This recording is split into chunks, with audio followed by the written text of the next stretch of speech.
Hello mga kananay, araw nga pala ito ng Sunday. Ang aking video for the day is ito nga yung aalis kami ng Sunday guys. Maga nga pala akong gumising para magluto ng aming dadalhin kasi nga may event ang Kulit Bulilit.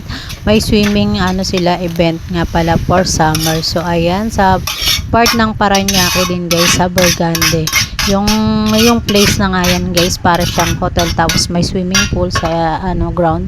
So ayun nga guys, nagayak na nga pala ako para magluto. So mga lang yan guys, 4 PM ako nagising kasi nga maaga dapat kami kasi ang call time is 9:30. So ayan, syempre magluluto at mag-ayos pa kay Kulit, magme-makeup, paliliguan. So ayun na nga guys, yung mga oras na yan ay naghihiwa na nga pala ako ng hotdog kasi magdadala ako ng hotdog at napagpasyahan ko din magdala din ng ng bihon nga guys. So ayun na nga guys, magluluto tayo ng bihon para naman pandagdag sa ating ambagan sa pagkain kasi kanya-kanyang dala kung ano yung gusto mong dalhin. So dahil yan ang aking dadalhin, pansit, kanin, hotdog nga guys ang aking dadalhin guys. Ayan, nilagay ko na nga pala siya sa tray guys para naman medyo malamig-lamig na. So ayan na nga guys, gising na rin si Kulit, pinapakain ko ng almusal para naman hindi siya gutom. Kasi mamaya makakita na naman ng Jollibee, sabihin na hihilo na naman siya, char. So ayan, magastos. So ayan na nga guys, ready na ang aming dadalhin na pagkain. So pagkatapos niya yan guys, kumain na rin kami at naligo na. So ayan na nga guys, paalis na nga kami.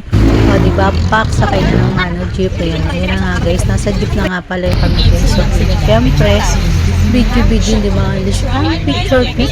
Alam niyo naman, vlogger ang nanay nyo, kananay nyo. Yan nga pala ang aking mga dala. O diba, 3 bit-bit, isang backpack, dalawang bag. Ayan na nga guys, nandiyan na kami sa overpass guys para pagbaba namin dyan guys sa kaya na ng So nagtaxi na nga kami guys kasi hindi ko alam yung place.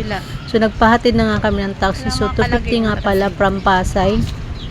Yan na nga pa na ang venue guys, dyan kami sa loob. Yan, dyan ang kanilang event. Ayan nga pala ang pangalan guys. So syempre papasok na nga pala kami guys. So ayan, buti naman at nakarating kami nang walang aberya. Ayan na nga guys. So yan ang entrance. So ayan na nga guys, pinauna ko na nga guys si Kulit. Ayan, loob, tingnan natin sa loob guys. Ayan, dito guys, yan, dyan na nga guys. So andyan na nga din ang aming mga kamami at mga kakulit, pero hindi pa ganun karami. So guys, hanggang dito na lang ang aking video, abangan nyo na lang.